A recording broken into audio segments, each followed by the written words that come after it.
कि भारत का संविधान विश्व का सबसे बड़ा लिखित संविधान, उसका रीजन एक और भी है।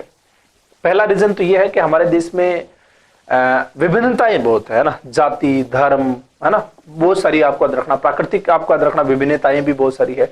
इसी वजह से हमने प्रत्येक वर्ग को आपको याद रखना सीरियसली लिया, प्रत्येक वर्ग के अधिकारों का ध्यान रखा, यहां तक कि विदेशी लोगों के भी अधिकारों का ध्यान रखा, इसलिए हमारा संविधान बड़ा हुआ।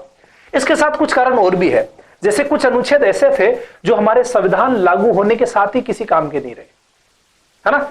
जैसे हमने कहा कि भाई जब तक कोई स्थायी व्यवस्था नहीं हो जाती तब तक अंतरिम राष्ट्रपति की व्यवस्था करेंगे, और 1952 में हमारे वास्तविक राष्ट्रपति आ भी गए थे। तो अब जब वास्तविक राष्ट्रपति आ गए हैं और तब से हम राष्ट्रपति का चुनाव करा रहे हैं, अंतरिम वाले अनुच्छेद का क्या मतलब रहा? फिर तो कोई मतलब ही नहीं रहा ना।